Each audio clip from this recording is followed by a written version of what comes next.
mengirim atau transmit, dan receive atau menerima sehingga menjadi satu bentuk informasi.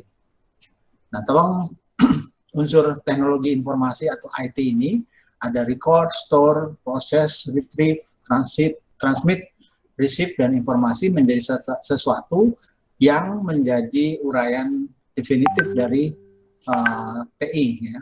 Ini menurut B tahun 90. Ya. Kalau kita bicara teknologi informasi, ada unsur yang paling sederhana, yaitu informasi versus data. Ya. Jadi di sini data adalah bentuk satu bahan mentah ya, yang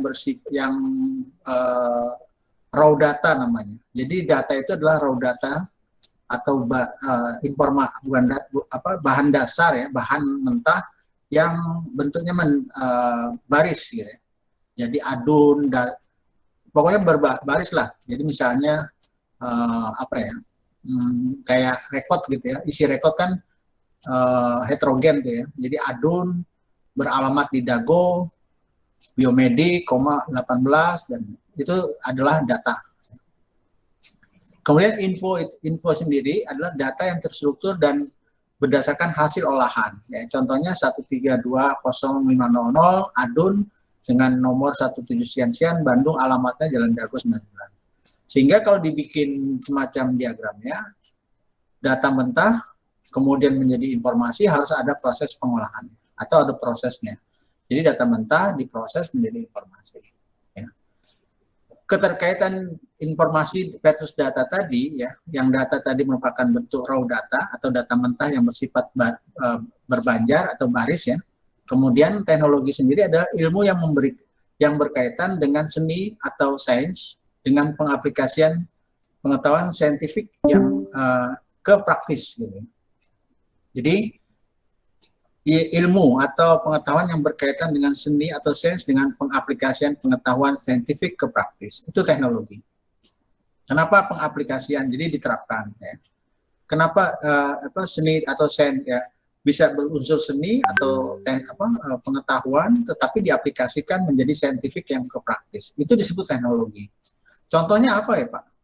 Misalnya teknologi mobile misalnya. Nah itu kan berkaitan dengan sains ya, dan diaplikasi ada softwarenya, ada aplikasinya, dan dipraktekkan atau dipakai di masyarakat gitu kan, ke praktis. Itu adalah teknologi.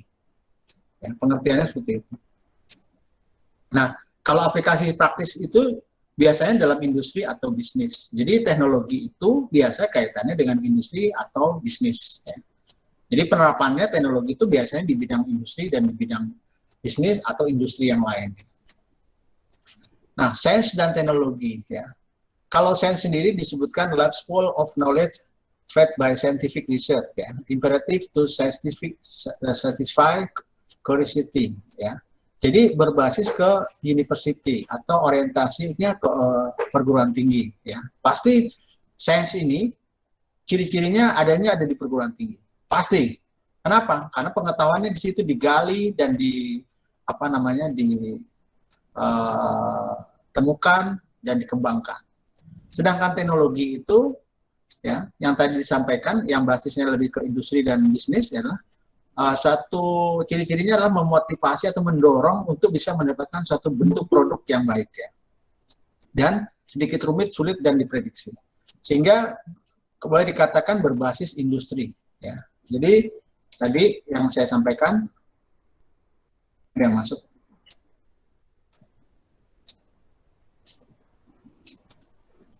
Ya. Jadi yang saya sampaikan teknologi berbasis ke industri. Sains berbasis ke university. Beda ya? Nah, udah bisa bedain nih karakteristiknya. Nah, antara karakteristik dari dua sains dan teknologi tadi di dalam informasi teknologi, itu ada kendalanya dalam rangka prosesnya, keberlanjutannya. Di antaranya adalah ada faktor budaya, ya. Karena budaya kita, misalnya budaya barat dengan budaya timur, juga ada sesuatu yang kelihatannya di dalamnya konteks jangka pendeknya atau taktisnya dan jangka panjangnya atau strategisnya, serta unsur kualitas maupun behavior atau NHI syndrome. Jadi ini ada unsur kendala dalam rangka pengembangan tadi baik sektor industri maupun sektor perguruan tinggi. Kemudian juga ada kendala lain yaitu transfer teknologinya atau ragam kesenjangan, kemudian advanced scientific knowledge-nya dan keorganisasian. Sehingga kalau ditanya ya teknologi informasi masa lalu masa kini itu tentunya ada banyak perbedaan. Di masa lalu tentunya teknologi informasi itu bisa disajikan atau bisa dilihat dalam bentuk hal-hal yang sifatnya paling sederhana. Misalnya goresan gambar, alat hitung, arsip, telegram, dan seterusnya. Kalau yang sekarang ini tentunya teknologi informasi itu seperti apa? Ya alat-alat yang basisnya ke teknologi ya komputer, fax email, teleconference, dan seterusnya.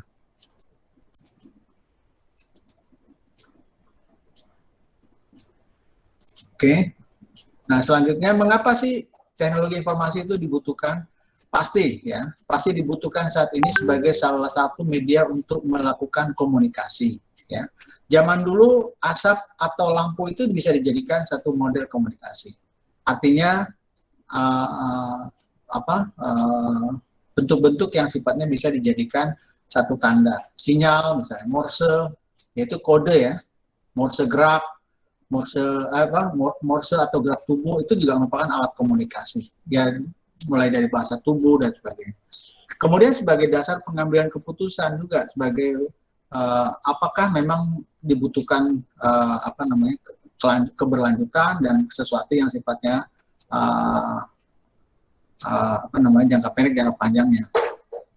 Kemudian ini ada mengapa informasi dibutuhkan? Kenapa kok ada kegembiraan? Nah, kegembiraan ini merupakan satu kalau kita mendapatkan informasi-informasi yang baik dan tentunya ini ada unsur kenyamanan, kebahagiaan dan seterusnya, melihat gambar dan sebagainya. Ini adalah bagian daripada behavior kita sesuatu informasi.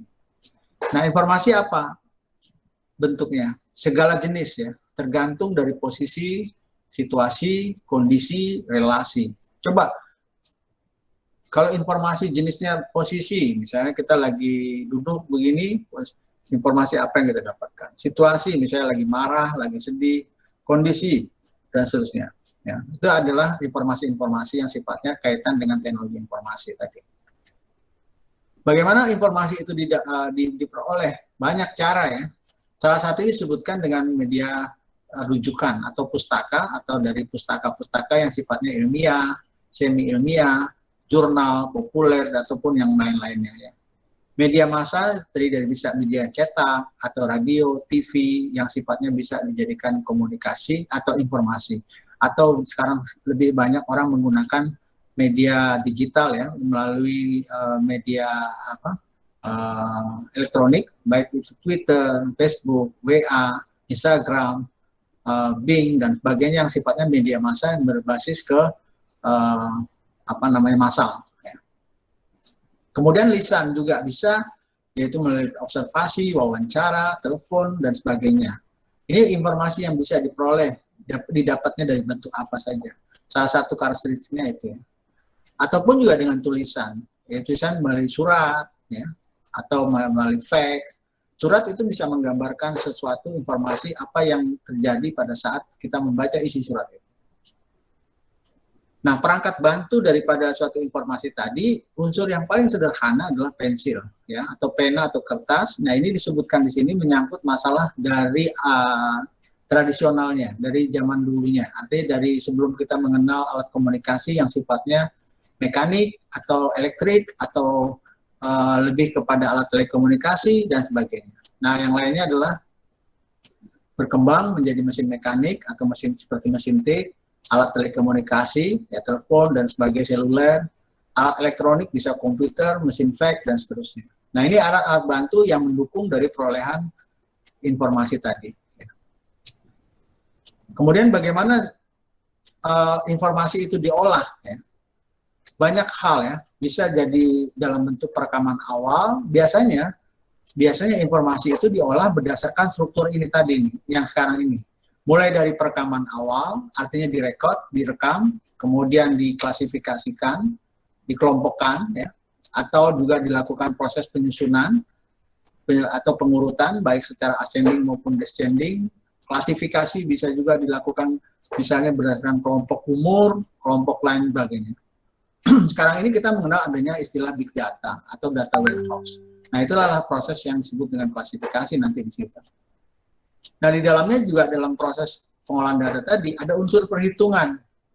Ya, penting sekali perhitungan itu adalah pengetahuan yang nantinya dimasukkan ke dalam proses pengolahannya.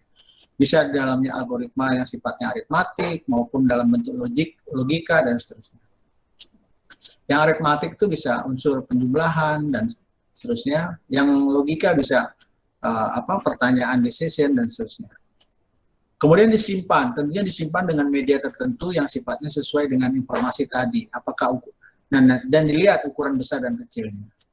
Selanjutnya cara pengambilannya, ya, retrieve-nya. Nah, informasi yang tadi disimpan di media tertentu tadi, apakah itu di tape atau di hard disk atau di memori yang lain bentuknya atau disimpan di cloud. Nah, itu pengambilan teknisnya seperti apa. Kemudian di dalamnya juga ada unsur perbanyakan atau duplikasi atau copy data atau disebut dengan duplikasi, ya, menduplikat. Nah, ini memperbanyak, itu salah satu unsur dari juga proses pengolahan. Ya. Artinya untuk dibuat duplikasinya. Dan yang terakhir adalah bagaimana informasi itu disampaikan secara tepat sesuai dengan sasaran atau penyampaiannya tadi. Misalnya di monitor atau di printer ataupun di virtual yang lain yang sifatnya bisa dilakukan. Nah, unsur-unsur inilah sebaiknya dilakukan dengan tahapan dari mulai rekaman awal, klasifikasi, dan seterusnya. Selanjutnya, kalau dilihat dari perkembangan teknologi informasi, itu kita bisa mengklasifikasikan beberapa kelompok, ya. Dari zaman purba atau zaman sebelum Masehi, orang melakukan penggambaran teknologi informasi itu dari mulai tanda atau simbol atau sesuatu yang menunjukkan menjadi satu data, ya. Goresan itu bisa menjadi tanda, ya, bahwa itu ada orang atau ada sesuatu di daerah tersebut. Gambar juga begitu. Kemudian juga simbol-simbol yang di dalam batu atau di gua itu juga merupakan satu informasi, ya, dan jadi sumber data. Nah, pada peradaban Cina kuno atau Mesir dan Romawi kuno itu media komunikasi atau informasinya itu bisa ditemukannya lempung, ya, atau tanda-tanda bahan yang terbuat dari lempung, kertas yang sifatnya buatan kertas dari daun dan sebagainya. Dan yang terakhir ini yang terdekat adalah media abakus atau yang disebut dengan abakus atau sempoa, ya. Nah, itu juga merupakan satu bentuk komunikasi. Yang lainnya jari tangan, itu juga satu komunikasi. Jari tangan kan kita juga bisa menjadi satu komunikasi. Apa contohnya? Kira-kira kalau jari tangan. Saat ini masih digunakan, yaitu dengan menggunakan kalau ini yang bagi tunarungu itu. Nah, itu dijadikan sebagai media komunikasi, ya kan? Nah, pada abad ke-17-18 maka diketemukanlah beberapa komponen komputer, ya, atau peralatan komputer yang lebih kepada sedikit modern, ya, tapi belum modern. Ini slide rule ini yang menemukanlah Napier-Bones, ya, atau John Napier, nama alatnya Napier-Bone yang terdiri dari penggaris, ya, slide rule penggaris, ya.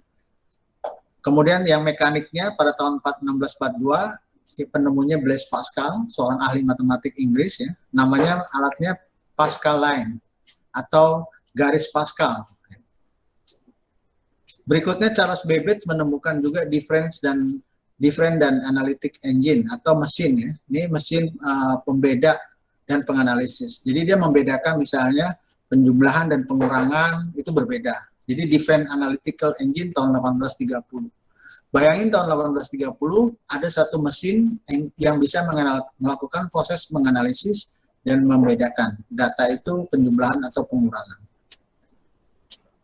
Nah, kalau dilihat ini adalah pengelompokan klasifikasi sejarah teknologi informasi berdasarkan generasinya, ya. Jadi yang pertama adalah generasi pertama ini dia bahan apa namanya mikroprosesor atau alat utamanya pemrosesan adalah tabung atau disebut dengan vacuum tube ya. Vacuum tube tulisannya tahu ya, vacuum tube. Vacuum tube, vacuum tube. Nah, itu. Ya, ini adalah prosesornya, vacuum tube. Kemudian bentuknya desimal yang diolah datanya dan bersifat non komersial. Alatnya namanya apa? ENIAC. Ya. Nah ini suka keluar dalam pilihan berganda multiple choice biasanya antara generasi, nama mesinnya apa. Nah kalau dilihat gambarnya seperti ini, komputernya ada di dinding besar-besar dan memerlukan pendingin yang cukup besar serta mengeluarkan panas gitu. Mengeluarkan panas, ya sehingga ruangannya besar-besar. Selanjutnya ada mesin lain yang disebut dengan AES, yaitu yang membuat atau yang menciptakan von Neumann dan Turing. Ini tahun 1952. Sama ininya, prosesornya tabung, ini juga tabung. Atau yang disebut dengan vacuum tube ya. Nih, vacuum tube tadi. Dan tapi sumber datanya atau proses pengolahannya dengan menggunakan data biner atau binary. Nah, binary itu basis 2, kalau ini basis 10. Ini basis 10, ini basis 2 bilangan dasarnya. Tetapi kelebihannya dia bisa menyimpan program. Kalau yang ENIAC belum, ya, karena non komersial. ENIAC ini singkatan ya, Electronic Numerical Integrated Automatic Computing. IS informasi automatic system. Nah, sejarah berikutnya. Ini generasi kedua ya, kurang lebih tahun 70 tahun berapa 53-an. Ini alatnya bukan tabung lagi tapi transistor ya. Prosesornya namanya transistor. Mesinnya yang terkenal di generasi kedua adalah UNIVAC 1 ya. Kalau tadi ENIAC, sekarang UNIVAC 1. UNIVAC ini singkatan juga keluaran dari INM komputer ya. Dan udah diperjualbelikan ini komersil. Ya. UNIVAC ini singkatan dari kepanjangan Universal Numerical Integrated Versatile Automatic Computing. Ya. Kemudian ini ada lagi IBM yang mengeluarkan ya, International Business Machine yang tipe 701 adalah untuk scientific, yang tipe 702 adalah bisnis. Nah ini saya ambil ringkasannya yang terkenal saja pada saat diproduksi di generasi kedua. Kalau yang di generasi kedua ini ada yang disebut dengan punch card ya.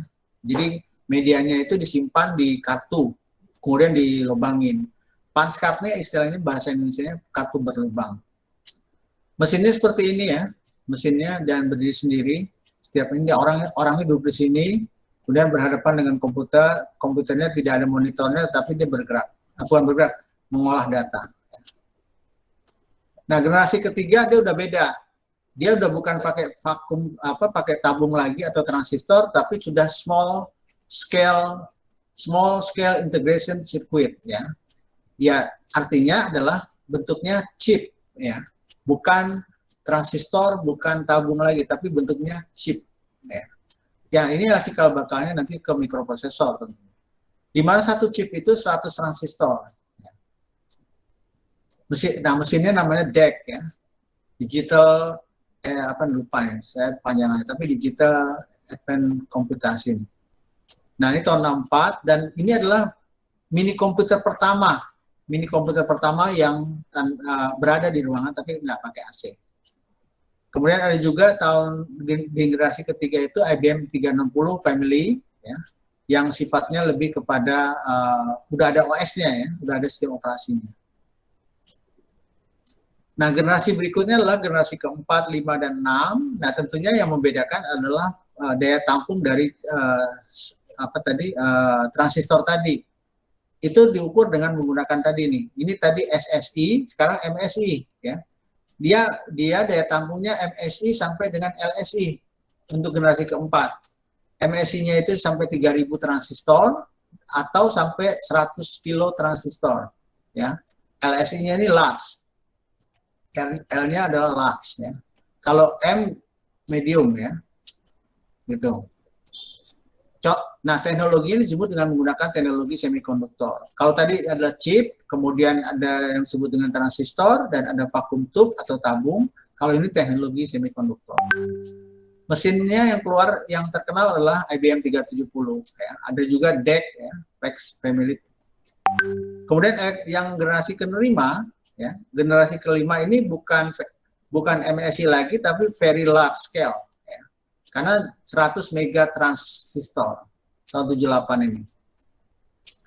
Generasi keenam itu bukan VLSI lagi, tapi udah tambah lagi ULSI. U-nya apa Pak? U-nya ultra. Ya, ultra milk, bukan ultra susu tapi ultra large scale integrated, di atas 1000 mega transistor, gitu ya. Jadi bedain ya antara generasi 1 dan generasi keempat sampai kelima. Sehingga kalau disimpulkan dari generasi perkembangan teknologi informasi khususnya komputasi atau komputer itu bisa dikelompokkan nantinya ya. Pertama, mikroprosesor ya. Mikroprosesor itu adalah dua unsur kata mikro dan prosesor. Proses pengolahan kecil ya, yang disebut dengan chip ya, yang disebut dengan chip atau nantinya disebut dengan CPU ya, yang keluarannya kepala 404 ya, 808, kemudian dan seterusnya sampai sekarang yang disebut dengan core i3 gitu kan, core i7, core i5, core i7 dan seterusnya. Nah, itu adalah mikroprosesor, nama-nama mikroprosesor. Kalau dulu disebut dengan menggunakan angka, ya. Dan ini tergantung dari arsitektur komputernya. Ya. Kemudian klasifikasinya bisa dibedakan juga mikroprosesor ini berdasarkan kelompok ini. Mikrokomputer adalah bagian yang, jadi ini klasifikasi ini berdasarkan dari daya tampung ya, daya tampung dari pengolahan komputernya, transistornya. Nah, yang mikrokomputer ini sekarang kita mikrokomputer di PC dan sebagainya. Mini komputer itu laptop, gitu, notepad, gitu. Mainframe itu lebih besar daripada itu dan ukurannya biasanya untuk bisnis ya. Kemudian superkomputer. Nah, keempat ini adalah yang membedakan ukurannya, ya, daya tampung ukurannya, klasifikasinya. Nah, selanjutnya kualifikasinya kalau dari satu bentuk komputer tadi, dari generasi 1 sampai generasi kelima, maka bisa dilihat dari sisi ukuran. Semakin ke sini, maka semakin kecil. Bukan semakin besar, dari besar ke kecil. Kalau harga atau cost-nya, biayanya, dari yang generasi pertama mahal, sehingga ke sini mungkin murah, tetapi lebih canggih. Canggih dari sisi apanya? Dari sisi kecepatan. Dari yang pertama lambat, sekarang makin cepat. Dari yang semakin memorinya, daya tampungnya kecil, semakin besar. Nah, keempat unsur ini bisa juga menambah, misalnya prosesor, atau tadi chip-chipnya. Nah, itu semakin kesini semakin apa nih? Ya kan, semakin banyak transistornya, ya kan? Tapi semakin kecil bentuknya, chipnya, bukan semakin besar. Bisa juga ditambahkan yang lain berdasarkan kualifikasi spek-spek tertentu, ya. Nah, kalau dilihat komponennya teknologi informasi saat ini yang Anda tahu barangkali hardware, ya, software, brainware. Tetapi sebenarnya ada firmware dan infoware. Apa itu hardware? Hardware itu komponen-komponen dari satu perangkat kelas dari komputer itu yang terdiri dari central processing unit, penyimpanan atau memori, peralatan input, masukan dan keluaran atau input-output device, interkonektor atau penghubung antar komponen ya, atau disebut dengan istilah CPU juga gitu ya. Kemudian software, perangkat lunaknya terdiri dari operating system, package aplikasi, user aplikasi. Jadi aplikasi buat user, aplikasi buat paketnya dan OS-nya. Itu adalah software. OS kan banyak kan, malah OS banyak yang open source kan. OS yang open source tahu ya? Tahu lah. Kemudian firmware. Firmware ini adalah instruksi yang disimpan di dalam permanen ROM. Biasanya disebut dengan BIOS ya. BIOS atau perangkat memori yang yang ada dalam komputer sehari. Ya, ROM dan RAM itu juga ada. Kalau BIOS itu singkatan Basic Interface Operating System. Jadi kalau tanpa memori, tanpa aplikasi ini, komputer juga bisa bekerja, tapi ada BIOS-nya. Kemudian brainware adalah unsur dari tata kelola orangnya atau penggunanya. Ada yang pengguna akhir atau user yang menggunakan komputer, ada programmer, ada analisis sistem analis, ada manajernya, atau ada DBA, atau DBA itu database administrator ya, atau networking engineer, macam-macam di sini yang teknologi orang-orang yang bekerja dalam dunia IT. Saat ini berkembang ada yang disebut infoware atau perangkat informasinya. Perangkat informasinya apa? Misalnya Anda punya komputer yang punya spek khusus, maka ada user manualnya, atau ada standar operating prosedurnya, atau ada undang-undang IT yang disebut dengan cyber law. Ya. Ini adalah unsur-unsur yang komponen TI tadi. Sebenarnya 3, tapi sekarang ini berkembang menjadi 5. Ya. Nah, kalau dilihat dalam diagram ini adalah abstraksi dalam komponen IT tadi yang dijabarkan dalam bentuk diagram. Apa aja? Jadi dari komputer hardware atau perangkat kerasnya itu, kemudian berhubungan ke atas dengan sistemnya, ya. Sistemnya berhubungan dengan user melalui aplikasi. Nah, barulah di sini usernya. Contohnya sekarang Anda menggunakan PC, saya pakai PC, kemudian sistem softwarenya saya pakai misalnya MS Windows 10 ya. Aplikasi softwarenya saya pakai internet dengan Google Chrome ya. Dan Anda tinggal melihat ke sini user-usernya ini gitu. Nah, ini adalah kira-kira seperti itu. Nah, ini prakteknya seperti ini. Oke, nah ini kalau tadi adalah abstraksinya, ini adalah arsitekturnya. Jadi Anda menggambarkan arsitektur itu tatanannya, penempatannya dari model abstrak tadi nih. Ini ada layoutnya di sini, digital design-nya di bawah, ada control pad-nya, ada instruction set dan I/O system, tetapi ada penghubungnya yang disebut dengan interface sistem arsitektur. Ya. Jadi interface sistem arsitektur ini yang menghubungkan antara aplikasi pengguna, aplikasi dengan mesinnya. Ya. Di sini ada operating systemnya, ada compilernya, ada firmware-nya. Firmware biasanya dari pabrik, kalau compiler ini penerjemah dari bahasa manusia ke dalam bahasa mesin. Ya. Nah, ini baru di sini ada aplikasi. Ini adalah desain arsitektur dari model komponen TI tadi yang dijabarkan. Bagaimana cara dia memposisikan di komputer tadi. Ya. Nah, komponen teknologi informasi ini juga mempunyai sesuatu yang tidak hanya di situ saja, dia berkembang berdasarkan unsur teknologi, unsur bahasa, sejarah, sistem operasi, dan aplikasi. Mungkin ada lagi yang lain yang Anda bisa masukkan, apa saja yang bisa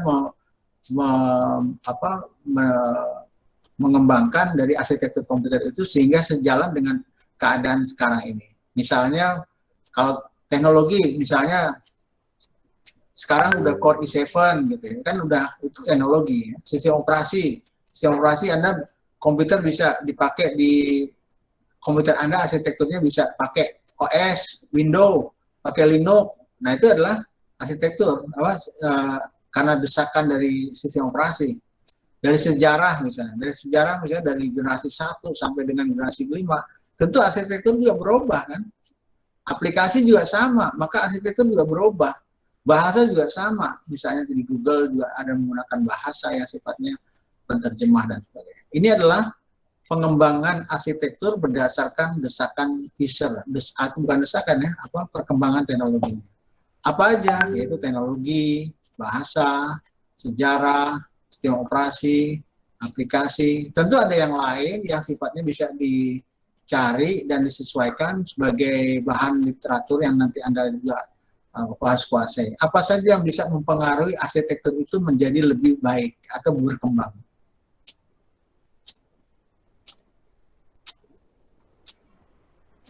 Sehingga kalau saya simpulkan dari pendahuluan ini, ya, pengenalan teknologi informasi, sejak dulu manusia butuh informasi. Pasti. Ya. Ini mutlak. Kenapa? Karena informasi menjadi satu model gambaran kepada kita, user, untuk mengolah menjadi satu keputusan atau menjadi satu gambaran apa yang harus kita lakukan. Nah, informasi sendiri disajikan dalam bentuk raw data, ya, baris data yang bersifat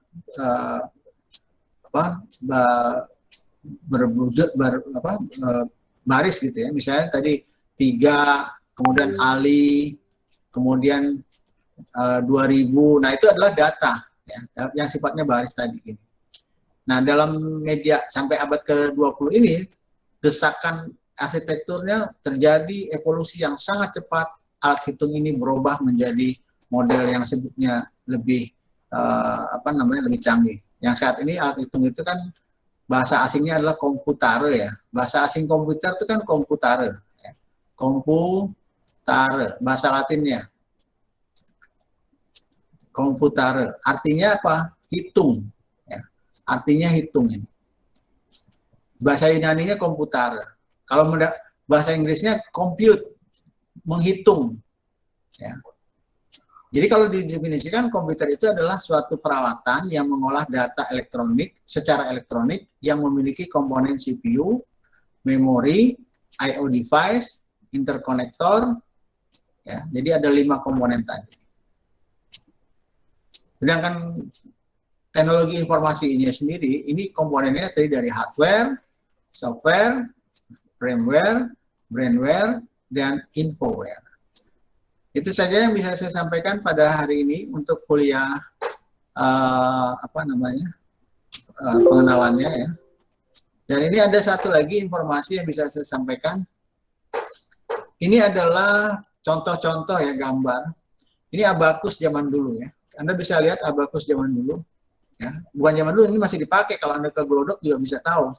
Ini bagian ini adalah penanda nih. Ini tanda. Ya. Nah, ini alat hitungnya. Jadi kalau di Glodok atau di kota Anda, toko-toko tradisional zaman dulu, toko-toko obat lagi. Biasanya orang-orangnya ngitungnya pakai gini. 3.000 dikurang 5.000 ditambah 70 dikali 6 ditambah 7. Dia ngitungnya cepat nih, menggunakan semua ini. Ini bagian ini adalah penanda. Tanda, ini tanda bagian penanda. Jadi dihitungnya dari atas ke bawah. Nanti jumlahnya ada di bawah. Jadi cara menghitungnya dengan menggunakan sempoa atau swanpan ini. Namanya abakus. Siapa penemunya? Bangsa pada saat itu bangsa ini ya, bangsa Cina yang pertama kali memperkenalkan ini.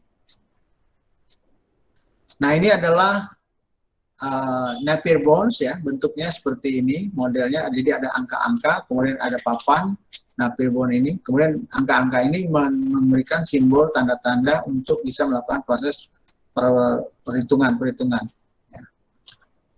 Nah, ini set of rod-nya ya. Jadi tadi ini pasangan sama ini. Ini Mister Geser. Mister Geser, jadi ini ada ini bisa digeser tanda kaca ini ya.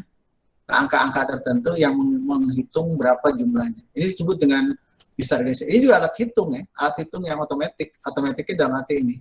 Ini keluaran ini nama mereknya. Oke, yang berikutnya ini ada gambar kalkulator dengan roda numerik. Ini ada roda-rodanya. Dia bergerak ya. Nanti angkanya keluarnya di sini. Kemudian ini adalah kalkulator dengan roda mekanik 2 ya. Mekaniknya yang satu di sini, yang satu ini.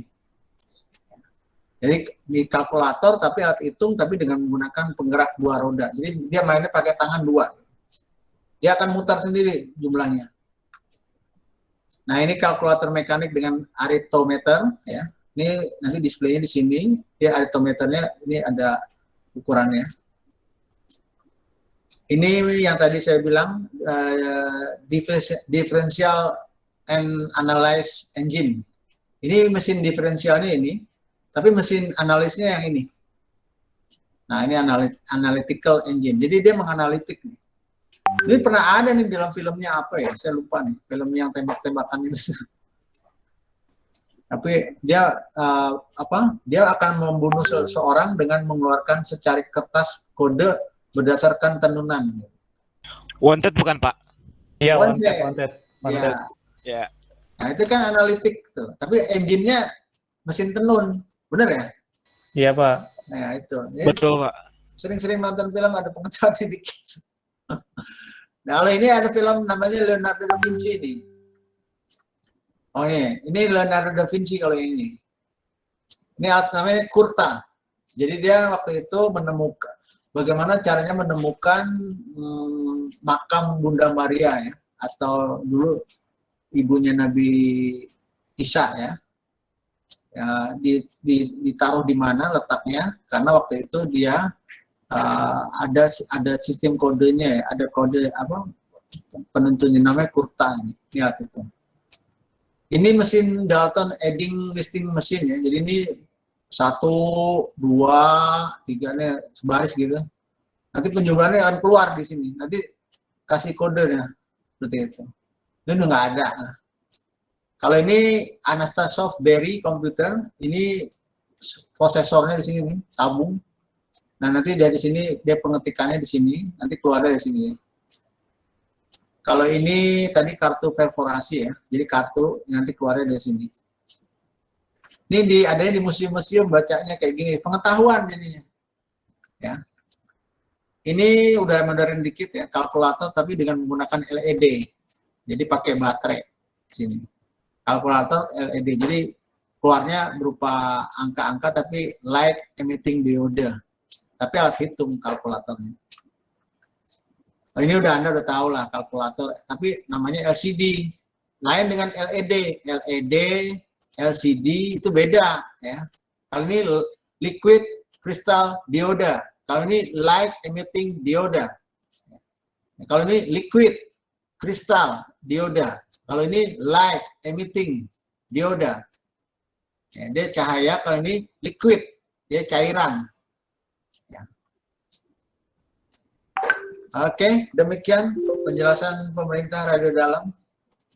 Salah. Ada pemerintah radio dalam. Baik, terima kasih. Silakan kalau ada pertanyaan. Pinter-pinter. Pendengar yang baik.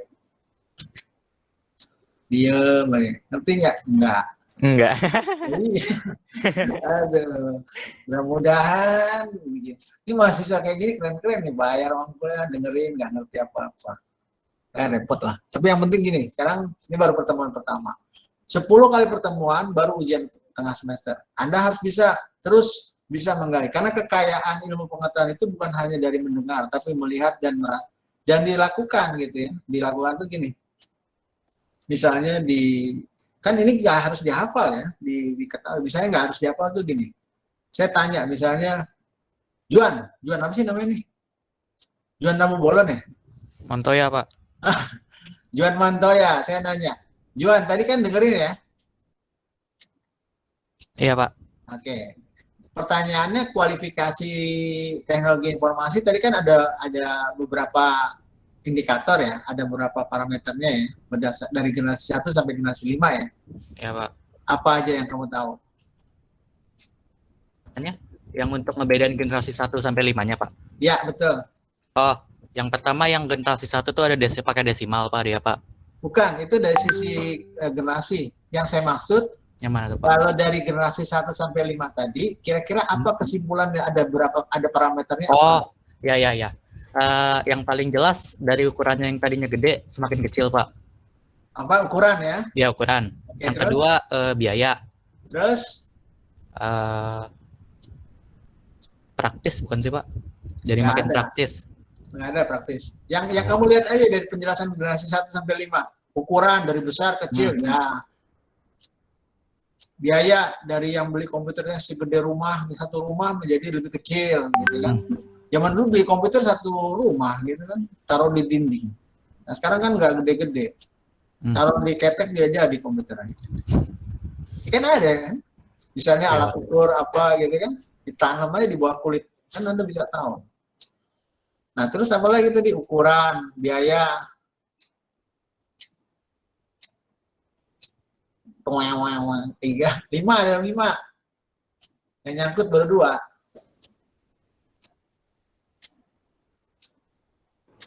Nah, ini namanya nggak menyimak. Menyimak tapi setengah. Masih punya. Hah? Kecepatan. Nah, speed 3. Apalagi? Memori. Penyimpanan. Apalagi? Memori. Apalagi? Oke deh. Ya, oke. Sekarang pertanyaan Johan Mantoya bukan itu. Kenapa memori menjadi salah satu parameter indikator bahwa itu apa namanya menjadi perkembangan yang terus-menerus diminta, ya, ditanya.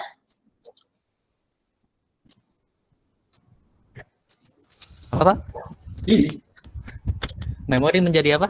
kenapa kok dari setiap generasi memori kok bisa dijadikan sebagai alat ukur ya, sebagai penentu gitu. Kenapa enggak apa tadi ya, misalnya yang lain gitu. Kenapa memori? Alasannya apa? Karena makin dibutuhkan, Pak, Apanya yang dibutuhkan? untuk menyimpan data yang lebih banyak. Nah, jadi penyimpanan datanya lebih besar atau lebih kecil? Besar, Pak. Nah, jadi semakin ke sini lebih besar atau semakin kecil? Ukuran komputernya kecil, data yang disimpannya besar. Biayanya? Makin murah. Masa? Iya. Iya juga, iya juga kali ya, tapi nggak juga sih, malah makin mahal juga. Beli memori aja satu keping ini berapa? Tapi ya tergantung lah. Jadi semakin canggih maka bukan semakin mahal. Tergantung, Pak. Ya, tergantung gantungan baju. Oke, good. Nah, yang diperlukan adalah Anda sebagai seorang sarjana analisisnya seperti tadi. Walaupun Anda udah tahu sekarang parameternya, tetapi kajiannya Anda harus ngerti gitu ya. Oke. Coba, ini yang on cam. Nirmala. Nirmala. Nirmala. Nggak nyaut. Nirmala. Halo ya Pak. Halo, ya Pak. Oke, Nirmala. Kenapa kok pengolahan data itu apa aja? Kenapa ada perekaman awal? Kenapa sampai ada klasifikasian? Kan ada perekaman awal, klasifikasi, sampai kepada si user penyampaian informasi. Kenapa perlu pakai begitu? Kira-kira salah satu deh alasan pokoknya.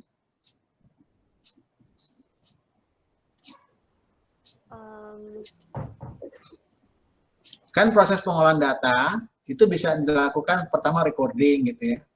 Kan gitu ya, awalnya kan tadi. Ya enggak tadi?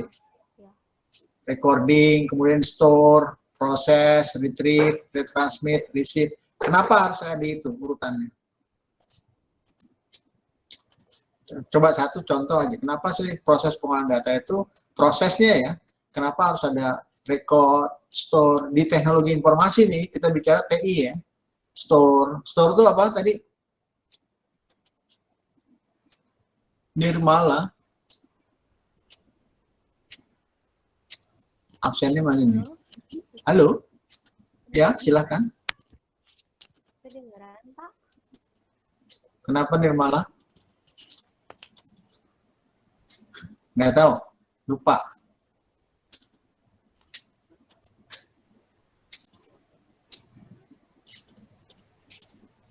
Kenapa? Karena memang tahapan proses di dalam teknologi informasi tadi, itu kan memang memerlukan itu tadi. Ya, mulai dari record, atau pencatatan, penyimpanan, mengolah, proses. Maka kalau tidak ada salah satu di antara itu bukan teknologi informasi. Karena teknologi informasi tadi adalah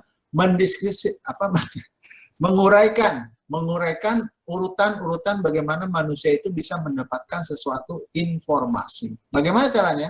Dicatat, simpan, proses, ambil, kirim, terima, gitu kan? Nah, urutan-urutan itulah yang disebut dengan teknologi informasi, gitu kan? Halo? Dengar nggak? Dengar ya? Nirmala? Ya. Dengar ya? Coba. Ya, Oke. Alif. Alif. Ya, Pak. Kenapa, Pak? Coba Alif. Kalau sains dan teknologi, tadi kan kita bicara sains dan teknologi dalam teknologi informasi kan ada ya. Dalam teknologi informasi ada istilah sains dan teknologi gitu ya. Iya. Kalau sains itu adanya di mana? Ada di mana? Di ruang lingkup siapa? Sains itu di ruang lingkup sendiri, Pak. Beda dengan teknologi. Di universe, ya. Bukan university. University, sorry. Nah, Miss Universe. Salah. Ya, di universitas atau di perguruan tinggi. Nah, kemudian di teknologi ada di mana? Industri, Pak. Industri. Oke. Kenapa tuh bisa nggak menangkap itu? Kok sains itu adanya di Gunadarma ya, atau di perguruan tinggi ya? Tapi teknologi kok adanya di Kerawang gitu, atau di industri itu daerah Kerawang ya. Sekarang gitu. Kenapa ya? Tahu, ngerti nggak maksudnya? Paham nggak?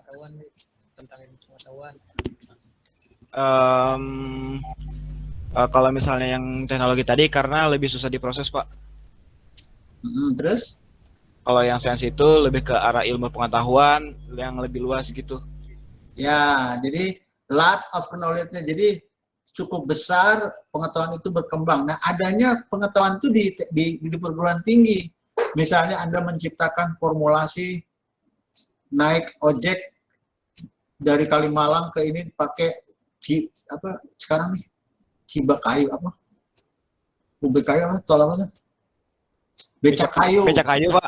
Nah, becak kayu itu kan teknologi perkembangan. Nah, modelnya Anda kembangkan, diusulin proposal ke pemerintah, maka jadilah itu becak kayu. Ya, tapi teknologinya adanya di industri tadi gitu. Nah, inilah hal yang berbeda antara kalimat sains dan teknologi. Baik. Jadi kira-kira ada pertanyaan, silakan. Saya Pak. Ya, silakan. Siapa? Pak, yang untuk parameter dari harga tuh ya Pak, itu pandangannya dari mana sih Pak? Kalau makin ke depan tuh makin murah? Loh, yang bilang makin murah siapa? Itu Bukan Pak makin, tadi. tadi Juan bilang makin mahal. Juan, gimana Juan tadi? Pak, kenapa Pak? Tadi kalau generasi komputer dari setiap ini kan karakteristiknya tadi dari sisi harga, dari sisi kecepatan, dari sisi ukuran, dari sisi apalagi tadi lupa. Nah, pertanyaannya si Irgi ini, Pak, kenapa kok biaya lebih ke sini lebih murah? Bukan kamu bilang tadi lebih mahal ya? Tergantung Pak menurut saya. Oh, tergantung. Ya Pak. Nah, kalau Irgi bilang kenapa lebih murah gitu? Halo? Kenapa tuh? Saya nanya pandangannya Pak, kenapa lebih murah? Setahu saya sih harusnya lebih mahal kan, karena lebih kompleks, lebih banyak pembutuhan. Betul, tapi tergantung, benar juga tuh si Johan bilang. Benar, tergantung dari sisi mana. Bisa jadi lebih mahal, tapi umumnya biasanya kalau generasi berikutnya, biasanya kalau barang pertama kali dibuat itu kan lebih mahal ya. Maka kalau diproduksi secara massal lebih murah dan lebih berkompetisi. Kenapa lebih murah? Karena tentunya variannya lebih banyak. Gini loh maksudnya. Misalnya Anda mau beli komputer yang 64 bit. Anda tinggal pilih prosesornya yang mana. Pakai yang Core i7, Core i7 atau pakai AMD Triathlon atau pakai 2 Kribo, Core i2 dan sebagainya. Nah, itu kan bisa melihat kira-kira variatif harganya lebih mana yang mana. Tapi kemampuannya sama barangkali. Cuman kualitasnya beda. Biasanya sih lebih berkompetisi, itu yang dimaksud dengan lebih murah. Begitu, sisi pandang lebih murahnya begitu kalau dilihatnya. Irgi. Iya Pak, makasih Pak. Jadi semakin ke sini maka fabrikasi lebih banyak ya. Artinya orang yang memproduksinya. Tetapi kualitasnya juga makin beragam sehingga untuk kompetisi maka biaya lebih murah. Itu mungkin ke situ. Kenapa pandangan lebih murah itu ada dalam perkembangan software tadi. Begitu Irgi. Iya Pak, makasih Pak. Oke, silakan yang lain.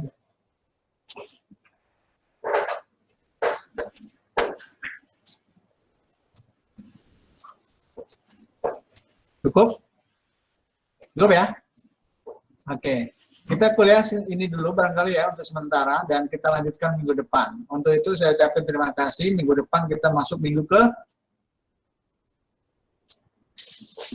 3. Mantap. Minggu ketiga tahu UTS nggak bisa apa-apa. Dasar. Ya, Makanya, gitulah Pak. nah, hati-hati nih ya, ini mainnya di laut mulu nih si Padli. Iya lah, gambarin di laut mulu. Main di laut mulu, akhirnya ntar nggak bisa apa ujian. Pak, saya nggak bisa Pak, ujiannya jelek. Ya, repot. Ya. Kalau yang lain nih, Anda punya gelar ST di belakangnya. ST itu apa? Sarjana teknik Ya. ya, Sarjana Pak. teknik. Nah, tolong ya sesuaikan dengan kemampuan kamu. Anda sarjana teknik tapi nggak bisa ngulik-ngulik. Ditanya 7 kali 7 berapa ya? Dia hitung pakai kaki, pakai jari nggak ngerti. Nah ini jadi ini. Terus suruh ngidupin mikrofon. Mic-nya yang mana itu ini? Mic-nya yang mana? Maaf Pak, mic-nya rusak. Ya repot ya. Padahal nyari tombol mic-nya susah. Baik, sementara itu barangkali dan mudah-mudahan kita sering komunikasi terus dan terima kasih yang udah on cam, mudah-mudahan bisa on cam terus yang lain. Saya ucapin makasih. Assalamualaikum warahmatullahi wabarakatuh. Waalaikumsalam. Waalaikumsalam. Makasih Pak. Makasih.